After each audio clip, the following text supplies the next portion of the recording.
Well, welcome everyone. Welcome to Yɛllɛ, which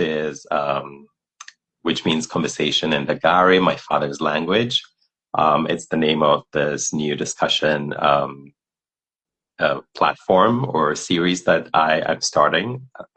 And my name is Arthur Musah, Pigeon Cinema on Instagram. And today I get to share a conversation worth bringing home with a good friend, Joewackle J. Kusi.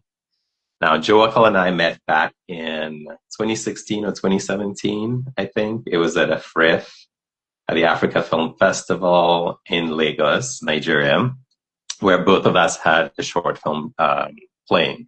He had a fiction short, I had a documentary short, and we connected about being Ghanaian filmmakers. And so I've been excited to follow his work over the years since then.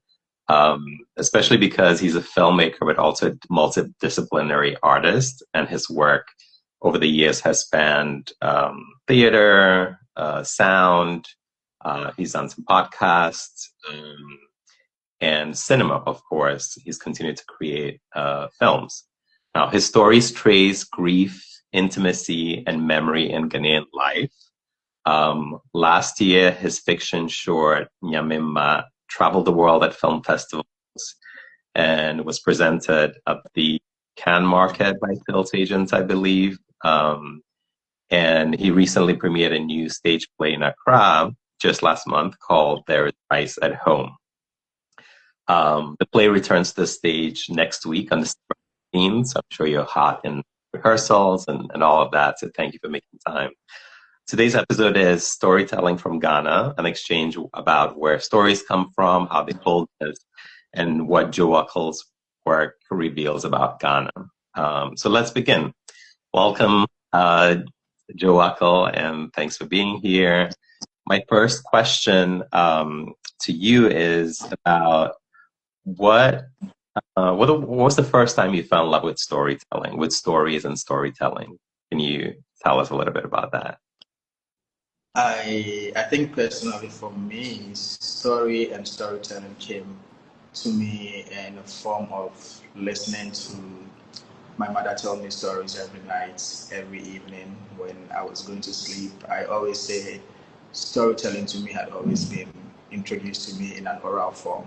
And as Ghanaians, culturally, oral tradition has been a big part of our culture itself in storytelling. So I was very, very privileged at a very early age to have my mother tell me stories. Mostly, some of these stories, or most of these stories, were actually folk stories, and most of these were folk as well. And the more I grew, I tend to really appreciate more of these stories, and I think it really did shape me in my interest in wanting to tell Ghanaian stories. Was there a central character in the stories your mom used to tell? Because my dad used to tell us stories, and I know in Ghana there's Anansi stories, which are very common. There's the famous spider. In my dad's story, Anansi was called Badr, so it's a similar concept, but a little bit different because we're from the north, from the Upper West region. So I'm wondering if there was a similar character that featured in the stories that your mother told. What was the thing? For me, there were the Anansi stories, but then there also were stories that lean more towards Ghanaian culture and Ghanaian tradition. As little as 4 years, 3 years, I knew of the stories of the Ashantis. I knew of the stories of Jazz Santua, stories of the Bono, stories of even Ghana's independence. So for me, I had been interested in Ghanaian stories since I was very, very little, and it was introduced to me through, evening stories.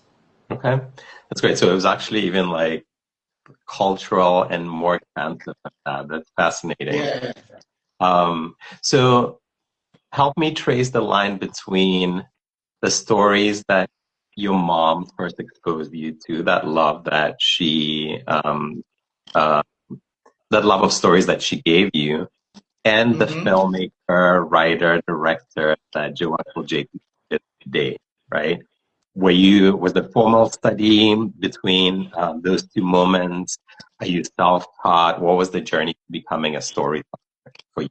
I think it actually did make me curious. It made me curious to find out whether these stories were real or they were just someone else's fiction, like imagination. So I was really curious and very interested in researching more into these stories that I hear. And recently, I think during my last interview at City FM, it was at that moment I realized that There Is Rice at Home was strongly influenced by a story my mother had told me when I was little, like subconsciously was like strongly influenced by the story that it took me that interview for me to realize, oh, so throughout the writing process, I still had the story at the back of my mind. So it has really been a great influence in either intentionally or unintentionally, like what just happened over the weekend.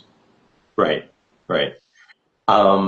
Did you train as a filmmaker? Are you self-taught? No, I didn't train as a filmmaker. I am self-taught, and yeah, I trained as a journalist, but then I am self-taught filmmaker. Yeah. Fascinating. I also read something. There's a platform I follow on Instagram that was sharing a little bit about how, Ghana's creative, Ghana's creatives kind of learned to do their particular arts by themselves. So in Ghana, there are there's a film school, there's always been NAFTI, but I don't think most of the working filmmakers necessarily went through that, right? So is that something that you see in other art forms as well? How are people creating work? How are they becoming the artist? I really do not think it's just an art thing. I just think it's a systemic thing or it's a cultural thing here where you even know people you went to school with who probably read law, but then now they they they are engineers or like they just pivot into something else. So it's something that exists outside of the art space as well. Yeah. Okay. If I remember correctly, I believe you grew up in Ghana, but also outside of Ghana in like Cote d'Ivoire, correct?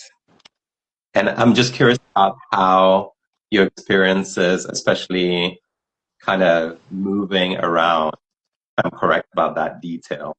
How does that show up in your work? Did that show up in your work? And I'm curious about that because personally, I'm interested in themes of like, who am I, right? Whether it's me personally or we as a country or the characters in the films that I write. That question is ever present in my work, and I think part of that is largely shaped by the fact that I was born in Ukraine, my mom's country, moved to Ghana when I was 3, at 19, left and came to the US, right? And so this kind of being part of a diaspora, like moving around a lot, is an integral part of who I am, and that kind of makes its way into the work. Is that something that does your upbringing influence your work? Yeah, I think from the onset, I've been interested on subject of migration, because having to move around as a young boy into another country and start life all over again, it made me. I just didn't really understand what it was until in my adult life, where I realized probably my interest on the subject of migration might have really stemmed from that place. But then it also makes me write a lot about family settings, because that was also the different family settings that really do exist. I got interested in friendship as well, trying to explore, because in all these spaces, whenever you moved out, having to really start friendship with someone and having to start a whole relationship with someone, knowing that you have to move on again in a few months or like a year down the line. So I just think in my adult years, when I look back, these were my experiences having to live in another place as a very young person. It made me really interested in addressing subjects of migration, subjects of family, and yeah, most importantly, also subject on identity, who I am as a person, and who being in these two spaces have made me or shaped me, or the kind of stories I even want to tell. That's interesting that your upbringing informs your exploration of different the family. That's not something I had thought about, but that's really it's really cool. And I wonder if that has also anything to do with your ability to sort of, or your interest and ability to move across, what shall I call them, like disciplines, right? Because I met you as a filmmaker, but then Yes. you have, you've created sound dramas, right? Audio plays, and your most recent work, your current work, There Is Rice at Home, screening next week. Sorry, being produced next second time in Accra. That's a stage play, right? And so you kind of shape Yes. shift all the time.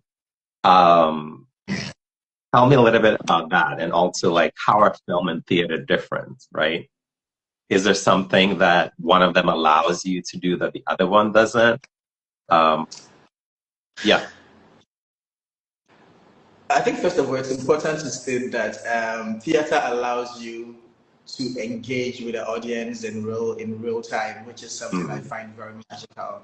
And even not just the audience, the actors themselves, they are able to engage with the set, engage with the props, engage with lights, engage with sound, and even engage with other actors all in real time, while still like the audience are also engaging. So, with film, there've been moments where your film had screened where you were not even in that space to see how it went down. But then for theater, you're able to feel all this. But then when it comes down to creating these two, creating film and creating theater, I think I recently realized I do not enjoy one more than the other, even though theater seems to be very, very intense. It leans like towards like the super, super intense side, because we know with film there's pre-production, there's production, and then post-production and everything else that's follow. But then in theater, you are moving with all these things at the same time. You're moving with all these things at the same time. And also in the writing, I did realize that, whereas screen allows you to be more subtle, like subtle in dialogue, subtle in revelation. With theater, you just need to make sure whoever is at the last corner of the room is able to also feel exactly what is really happening. And what that taught me with the Strikes at Home was that I had to make sure, because it was heavily character driven, I had to make sure every dialogue was doing twice the work, every dialogue, even every internal conflict was also felt by the audience, no matter how it was delivered. So there was that as well. Uh, that's Yeah, fascinating. whereas I feel like in film there are moments where you could just express that with like just an empty shot, like just a cutaway, just a cutaway of just something with music in the back. With theater, you really need to use whatever is on stage in that moment. So yeah, it was challenging, but then also it stretched my abilities, and I understood that. Yeah, Do you find that you borrow techniques from film into your stage work and vice versa?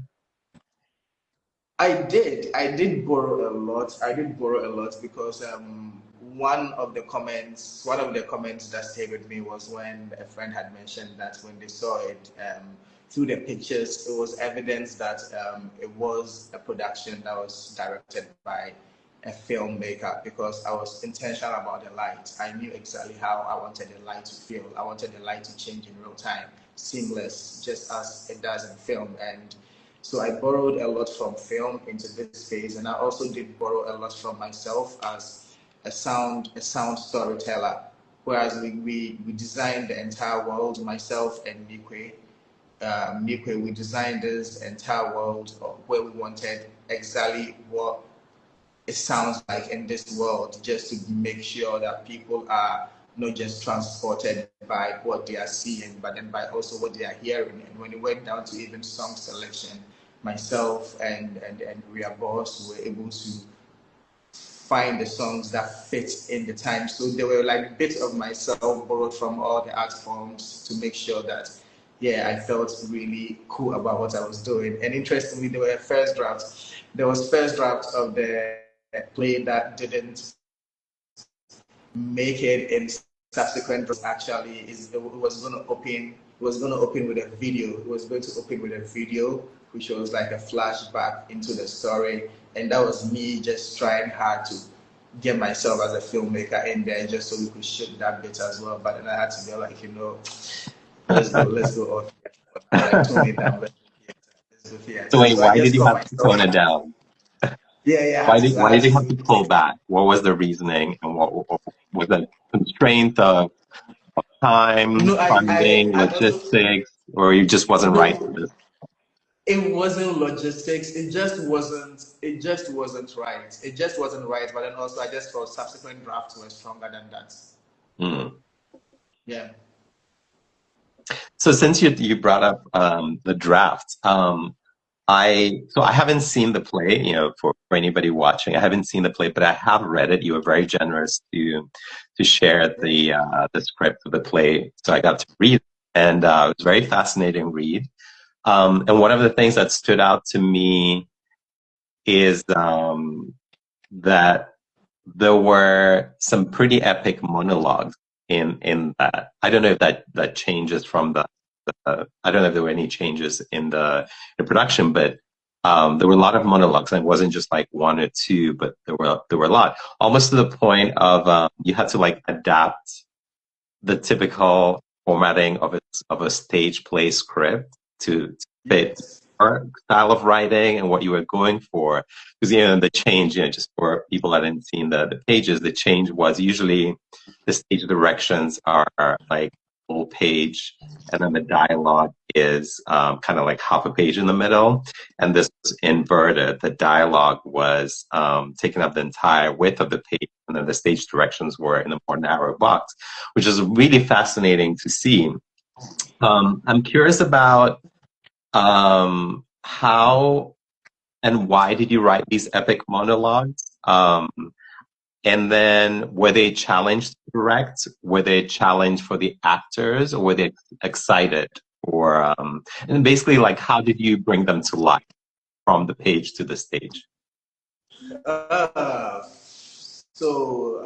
yeah, first of all, yeah, shout out to Ian Edoho, my co-writer on this project, and we had both lost close people to us earlier this year, and whilst we were just thinking about grief, we were just thinking about what that meant, and even try to really understand what everything was.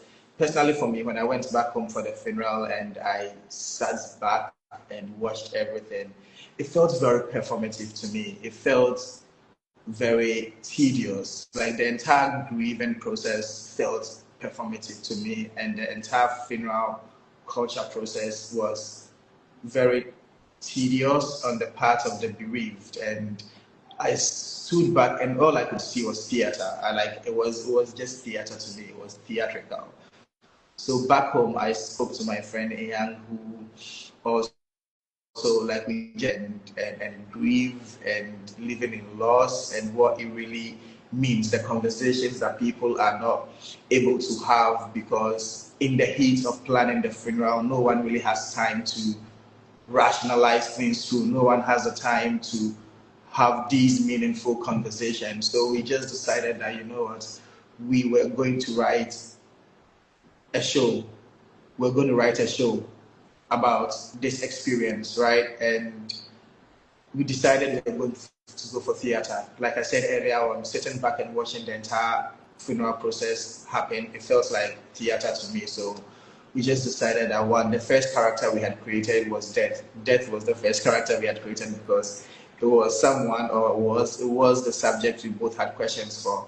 And then we decided to break it down to go like, okay, so how do we talk about stage? So the first thing was, let's try and personify death. We decided that, okay, fine. After personifying death, we just decided to create the character who was grieving, and that's our leading character, Captoro. We created this soldier, this police officer who was grieving. We decided to make this person a police officer because one, everyone can relate to a police officer, either good or either bad, and then also police across the continent, mostly you could say are the same. And then also we're just looking at a very hyper masculine man grieve. Like how does a hyper masculine man allow himself to go through all these processes, all these emotions that you would consider softness in our culture? So yeah, that was what we really wanted to see. So we just created these two characters. So the very first few drafts was just Captoro and Death having a go at it. Yeah, it was just Captoro and Death. But then as we went on, we decided to break it down to introduce other characters as well. Yeah, and like you asked about the writing of the monologues, we just knew that because the characters were going to be very minimal characters on this stage, we were going to tell the story with monologues that made sense, monologues that were more like his internal reflections and everything. So yeah, we had really some amazing dialogues in there, and also we did have some lengthy dialogues in there that some actors who had long lines found it challenging at a point, but eventually we were able to deliver. Let me ask you a question, let me put you on the spot. What would you consider your best part of the script? Your favorite part of the script, or most memorable part of the script? I think the ending was very moving to me. The ending. And yeah, the ending packed a punch in multiple ways. I think it packed an emotional punch. That's one. But then there was also a little twist that was like a perfect version of where we thought it would land. I don't want to give too much away unless you're okay. Okay, I can be more specific about exactly what the twist I'm talking about. I don't want to create any spoilers, but if you would like, I can be more specific, unless you know exactly what I'm talking about. The laptop, what happens with the laptop, but then the main character's speech that he's kind of struggling to. So maybe we should get people a little bit more of a concept of like what the play is about. So if I can take a quick stab at it, it's really about a young man kind of trying to process the passing away of his closest friend, his best friend. And it takes you in interesting, unexpected directions in terms of how he deals with that. Since we're talking about the writing, I also felt like one of the other things I found impressive about the play was its scope. So the entire thing, if I understand the stage, is set in one room, although it kind of takes us into different psychological spaces. And then these monologues that I was like super impressed about kind of had a little bit of a Gabriel Garcia Marquez feel in terms of like how detailed and like how colorful the narrations were about the complicated family histories that had shaped people or buried different situations, personal histories, family histories, but then like the society of Ghana, the way we do things in Ghana and Africa, we're also creeping in like funny little comments in the conversations between Death and the main character, or the main character and the friend that he's lost, and other people in the play. So I was wondering if this vast scope is something that you had in mind when you started writing it, or is it something that crept in as the work developed between you and your writing partner in Young? And then what are the influences on your all's writing for this play in particular? I think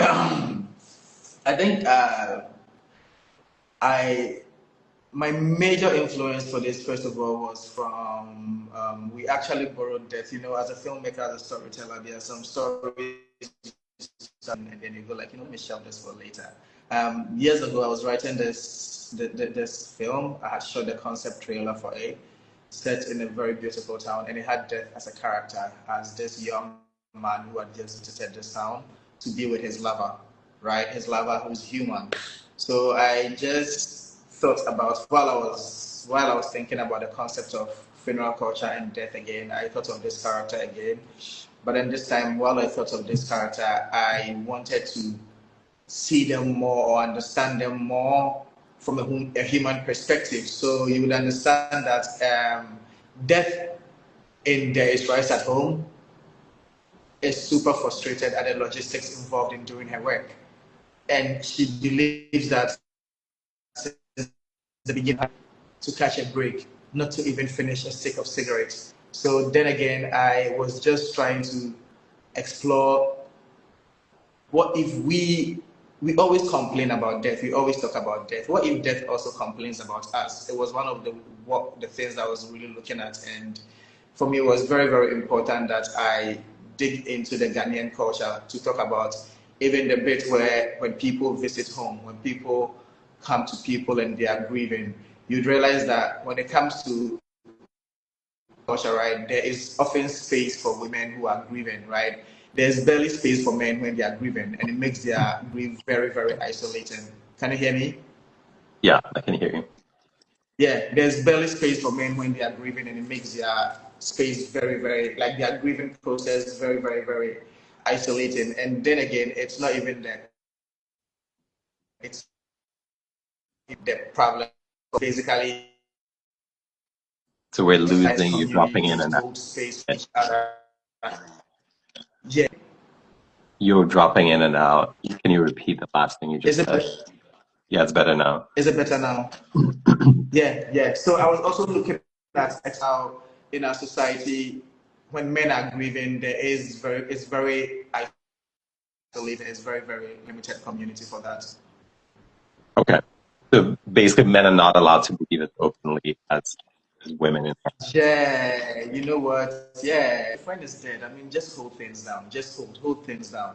And no one had really thought about how hard it is, how hard personal experience is when my brother passed, and I think like on the night before the funeral, my other brother comes and says, "Oh, you are the writer. You need to write an eulogy," and it's like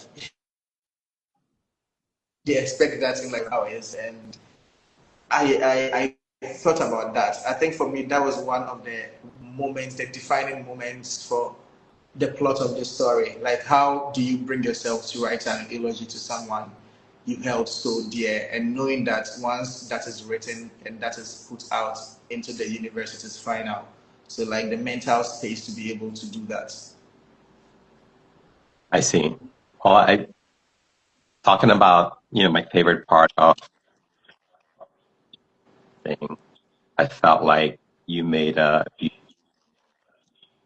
tribute to the brother that you lost with this work, particularly in the word that the main character. Um, so death and grieving is something I found shows up in your work quite a bit. So I rewatched Nyamimba, your short film from here, which has done really well. Circuit, all really beautiful. And one of the thoughts that I had was like, this thing that you were talking about, how men in Ghanaian society don't really have a space to grieve. But I feel like it was more than that. It's like intimacy. It was more than just the ability to grieve, the ability to mourn. There's just other aspects of intimacy that men are sort of prevented or kind of forbidden from explicitly accessing, right? So I wondered if, and then there's the sort of supernatural. It's almost like the reality, the world of the living and the world of the past, the deceased, exist, and grief is sort of a portal between them. And it's only in that grief or in that loss that men, or the men in at least the two works that we're talking about, the short film and the play, kind of get an open door in which to talk about the things they really want to talk about, or they should have talked about, right? And that's a little bit in contrast to American society. So I'm like, I'm doing this from New York here, where I've lived for 25 years. And this has become less strange. But for the first few years in America, I thought it was very odd that everybody just went around telling each other, I love you, I love you. You know, like family members, you know. I remember I was on a bus from Boston to New York. It's a 4-hour bus ride years ago. And there was a guy who was talking to his dad. And I could infer that based on the conversation. And he was being very, really loud. And at multiple times on this like 2-hour conversation, he told his dad he loved him, you know? And for me, that was very strange because I feel like in Ghanaian society, love is implied. Love is in the actions, right? You don't have to say it. Yeah. But maybe there are times when you do have to be explicit about that, right? So I guess is there anything to my reading that like pain and grief is a portal between the living and the dead in your work? Say that again.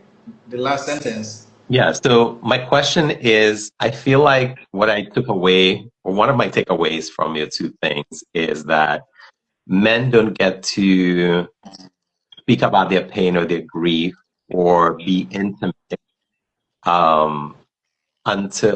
men don't get to be intimate until there's pain and grief to be dealt with, right? So it's sort of one path. And so that grief opens a portal between the living and the dead in your work, in your work as a result. I think it's right for Nyamimba, but then it's not necessarily the case for the Strikes at Home. Okay. Because in the Strikes at Home, their friendship, their relationship, they got to live it, they got to explore it. They were best of friends on campus. They were best.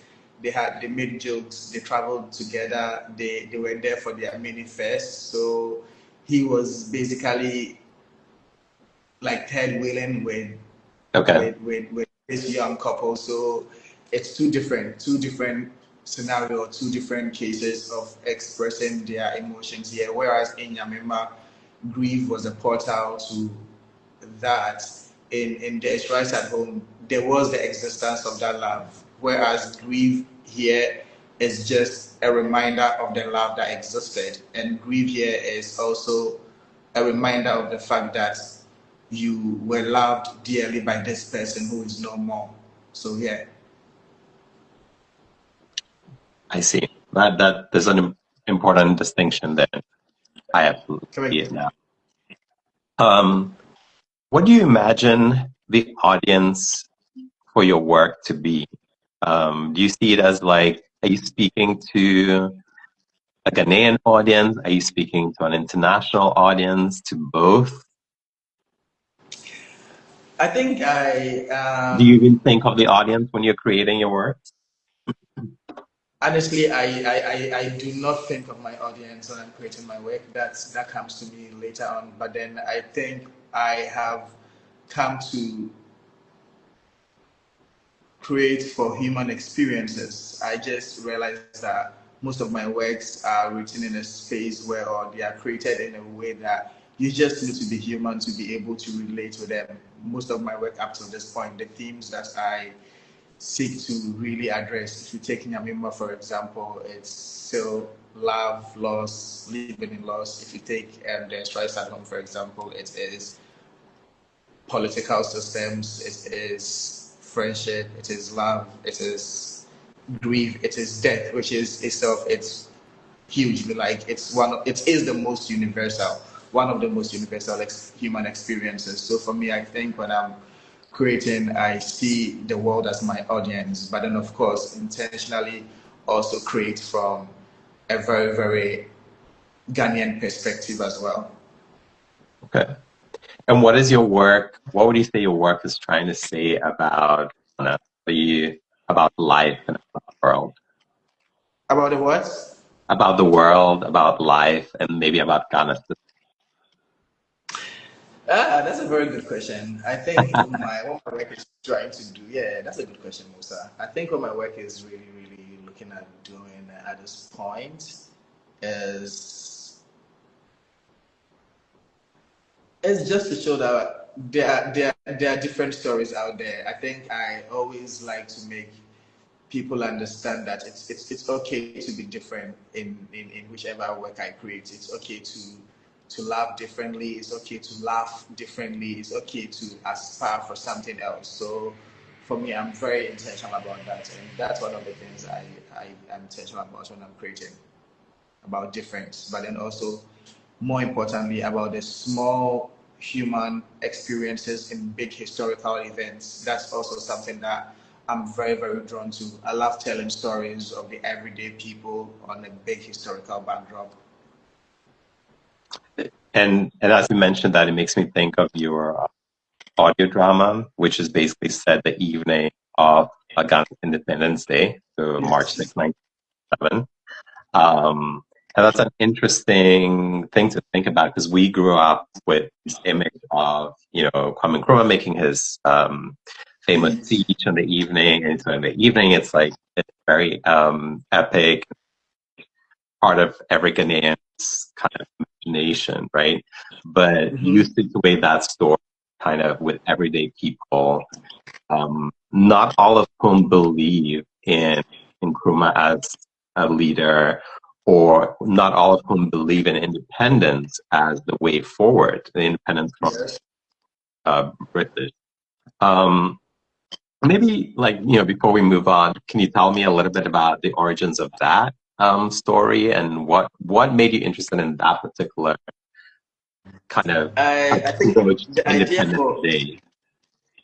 I think the idea for Goodbye Gold Coast had come during the lockdown. During the lockdown, I had lost my job. I was just home, started a new job a few weeks later, and I started listening to a lot of podcasts. I was listening to a bunch of podcasts, and I thought to myself, what happens if the world doesn't open up for us to go out and make films anymore anytime soon? So while listening to podcasts, my friend Jessica Hagan sends me a link and says, "Hey, Africa No Filter is giving out some grants to people who want to make, who are like really cool content to create. Do you have one?" And I was like, "Sure." I applied for that and I applied to the open call. But the thing was, I didn't have a story when I applied for it. It was just like a log line I'd written. And yeah, so they called me for the interview. Throughout the interview, whilst I was answering the questions, I was able to tell them about the kind of story I wanted to tell. And yeah, it was simple. I wanted to tell a story about a young woman and a young man who were getting married, but then independence had to happen and they had to go like their separate ways. And yeah, it was easier to tell that story because it was a love story. If I had said that story in today, it would have still made sense. If I had said it years from now, it would still make sense. But then it just happened that it happened on the backdrop of Ghana's independence. And for these two young people, something as big as Ghana's independence is about to change the course of their lives. And Goodbye Gold Coast was my way of trying to also explore remnants of colonialism, which sometimes it's not in the names, or I mean, sometimes it's just not in the buildings that are around us. It's in names, it's in people we start in classes with, it's in like the surnames that we bear and everything. So it was also very important to me to tell Ghana's independent story, but then not from the political class, and then also from just the everyday Ghanaian who just lived, who also saw that as any other Monday or Tuesday. Right. So my favorite scene in that play was classroom. Okay. So there's a classroom scene, and like the voices of different children in this classroom. And it was interesting to hear one of the things I you have a did. story about that scene actually. Can you hear Oh, me? okay, yeah. I have a story. So I think like people who had listened to the earlier versions like of Goodbye Gold Coast during our exhibitions around listen to a different classroom scene because whilst we were recording the first, I allowed people they played the students were actual adults who acted as children, right? But whenever we played, people were okay with it. People were laughing. People were excited about it because that was what you were giving them. But I listened to it one time carefully, and I was like, you know what? Those are not children. Those are adult voices. Like those are not children. Those are adults pretending to be children. So I had to put out casting again and find children. Went into a classroom one Sunday with a bunch of school children, and then I did the casting there, and we recorded everything in the classroom. The chalk, the teacher had to write on the board, they had to move the desk, they had to drag. So we had to create the entire classroom with children to be able to record that. And for me, I'm always happy to share this story because it shows like the importance of hard work or the importance of doing it right, because everyone who had listened to the show always comes back to go like, oh my god, that classroom scene is beautiful. And I think it's beautiful because we're intentional about it, like having to go to a classroom, having to get the children, having to direct them and block it in real time. So we are moving the microphone with them as they move, as the actions happen, so it felt like an actual classroom. Yeah, yeah, it absolutely felt real. I also wanted to commend the writing in that because I felt like there was this beautiful thing that was happening, which is the kids are sort of repeating opinions, or they're making Yes. opinions about something or different things about like each other, about the way the classroom is run, about what's happening in the country. And you realize where their families stand on different things through that, Yes. because these are shaped are shaped by adults that have influence on them, right? And so it's almost like within one classroom scene, you get this epic kind of, like, it's almost like an octopus. You get an insight into different families, and therefore a picture of what Ghanaian society or like Accra may have been like on. Yeah. So that's kind of what I wanted to say about that. Thank you. So Thank you. you mentioned um, how you got funding through African No Filter, I think you said. Yeah. And I was curious about how, yeah, I mean, how does your work get funded? How does your work, but how do other artists in Ghana fund their work? And in terms of funding, how does the industry outside of Ghana look to you working Hmm. in Ghana? You know, are there collaborations that are happening? What's going on there from your perspective?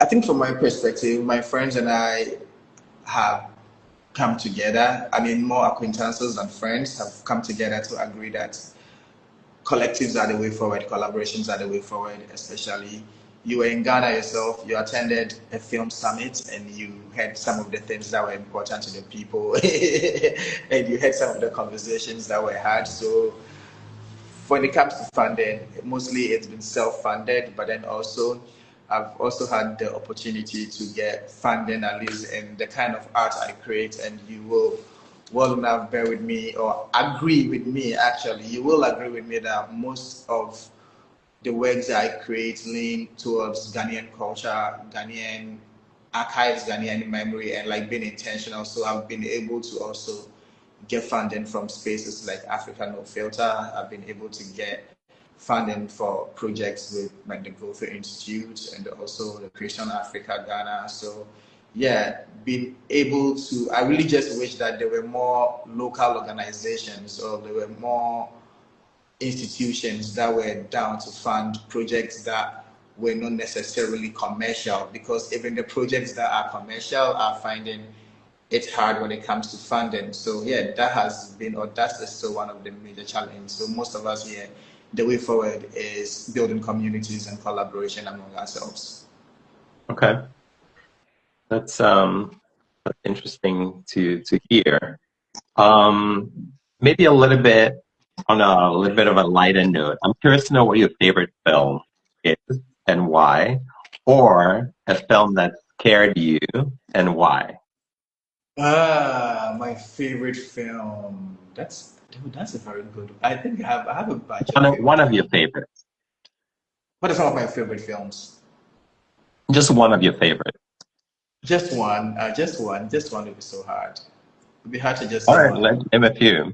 I'm curious about I what love. you love to. I thoroughly enjoyed watching Toti. Have you seen Toti?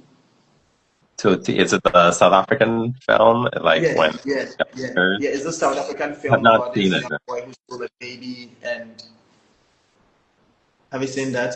I have not. No, Yeah, that's a I've very heard of beautiful it. one. And the Taste of Cherry. Have you seen Taste of Cherry? I have not. No. It's We need also to another swap. beautiful We need to film. It's swap about watching list. I come again. said we need to swap watching recommendations.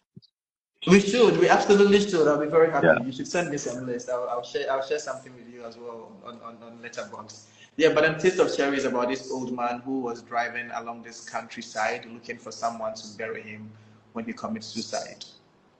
Mm. It's so breathtakingly beautifully shot. Okay. I'm adding that to Yeah, my list of movies to see very yeah, soon. yeah. You should see. Thank You you. should see that. Thank you. So, Yeah. How about you? What about you? What about you? To give me two films you think I should see. oh, well, one of my favorite films is Before Sunset. The Uh, fourth stanza. Before Sunset. Before sunset. Is it I don't know. Yeah, the the entire trilogy. the trilogy, or Yeah, just one out of it? I love the last two. Um, Okay. yeah, but I think they work great as a trilogy. The first one's very more innocent, more innocent. The word. So yes, I'm drawn to like more the painful kind of stuff. But yeah, those three I love. Yeah, but it sounds like you've seen them, so no homework for you. Yeah. Okay, so we're kind of getting close to the hour. So before we wrap this up, your plays for There's Rice at Home. Yeah. Actually, where does the title come from? Why this title? The title. Okay, so before there's Rice at Home, we called it Sorry for Your Loss, right? And we felt Sorry for Your Loss was just on the nose. It was very sad. It was morbid, right? And one reason why we named it There's Rice at Home. Actually, it was we were just throwing ideas around, and I just said There's Rice at Home. And of course, Yang supported it. Yang is like, okay, yeah, let's go with There's Rice at Home until we find something better. And we couldn't find anything better, so we just stuck with There's Rice at Home. And you know the Ghanaian phrase that says, if you be a mess at home, right? I think for me, it was just, I was thinking about that phrase. I was thinking about that phrase when There's Rice at Home came to me, and we tried to rationalize it to ourselves and agree that, you know what, everyone will be sad. Just take your time. There's enough for everyone. So basically, yeah, there's rice at home. There's really death in everyone's house. It's just a matter of time. Thank you for that explanation. So to maybe kind of get us towards wrapping up, your play's performance, encore performance is December 18th, which is next week. Yes. Yeah, next Um, Thursday. Everyone who can should go see it in Accra. It is squarely in the middle of Dirty December, which I haven't had the fortune of checking out. But Oh, you're so lucky. for folks who don't know about that, maybe you can like give us a little bit of a primer on that. But for folks in and around Ghana and Accra specifically, or folks that might be headed to Ghana this December holiday season, are there other events happening that you would recommend they check out? It can be mainstream events that you're a fan of, or maybe it's things that are off the beaten path. Like I think you may, people should. It's a good day. It starts today. Today is actually a good day to see. There's this Regal film festival that started today. It's today, tomorrow, and on Friday. I think there's an awards night on Friday. So I think anyone in Accra, if you love film, if you love African cinema, They have a really amazing lineup of films showing. I think about five to six films showing every day for the next 3 days. And there's Entertainment with Ghana. Entertainment with Ghana. They also have a 3 day event packed. I'm not exactly sure what the exact dates are, but I'm sure it's 21st, 22nd, 23rd, and 24th. Yeah, Entertainment with Ghana also has something going on, and of course, there's Rise at Home on 18th and 18th. Absolutely. Two shows, 6:30 and 8:30. And yeah, is it Afro Future? Afro Future, yes, Afro Future is also happening. Okay. Yeah, lots of concepts. There are lots of concepts really happening. But I just feel like for me, I'm just really locked down in seeing the movies, and even for the Entertainment with Ghana, there's something happening every day. There's a day for fashion, there's a day for music, there's a day for movies. I'm really very much interested and invested in that as well. Thank you. And Joewackle's Instagram handle can be found in this chat. It's just his first name. And I believe the link to tickets to the play is on your profile, right? I mean, it's in my bio, like the kids say. Perfect. Okay. So people can go check it out. So yeah, before we wrap up, if someone were to take one thing home from this conversation, what would you hope it? Say that again? If somebody were to take one thing away with them in this conversation, from this conversation, what do you hope it is? I think it is to. That's a good question. I hadn't thought of that, Musa. Got you at the end, didn't I? That's a very, very good question. I think it's to, just come see my show. If you can't see my show, go into the link, buy tickets for someone who would want to come see it. Honestly, that's what I'm asking you. Support living artists. Yeah, I mean, it's hard work to put the work out there, and it's even more hard work to get on stage and perform something you've been rehearsing for the last 3.5 months. I get the fact that people would say, "Oh, I wish I could attend, but I'm not in town." I mean, there's someone in town who can't afford, so just get in there, buy tickets. We could just get some donation and give it out to people who want to attend and can't afford it. So that's it. Just support living artists. That's actually a really great suggestion. So if somebody wanted to do that, what would be the way? Can they just message you and say, "Hey"? You could just message me as well. Yeah, just message him on how much is a ticket? People want to know. A ticket is 250 cedis, but then there are deals there right now. We have codes to get a 10% discount. If you use Adoma as your code, or you use any of the actors' first name as your code, you could get a 10% discount on every ticket. And there are different packages for double and family package and all that. But yeah, I'm thinking of creating another link, hopefully a different link for people who just want to buy tickets but can't attend. Also, you just mentioned Adoma, who is who plays Death in There's Right to Go. And so Adoma is somebody she's a singer, incredible singer, an actor, and probably a lot of other things, multi-talented woman. And I encountered her music years ago and, followed her, and I've been listening to her work.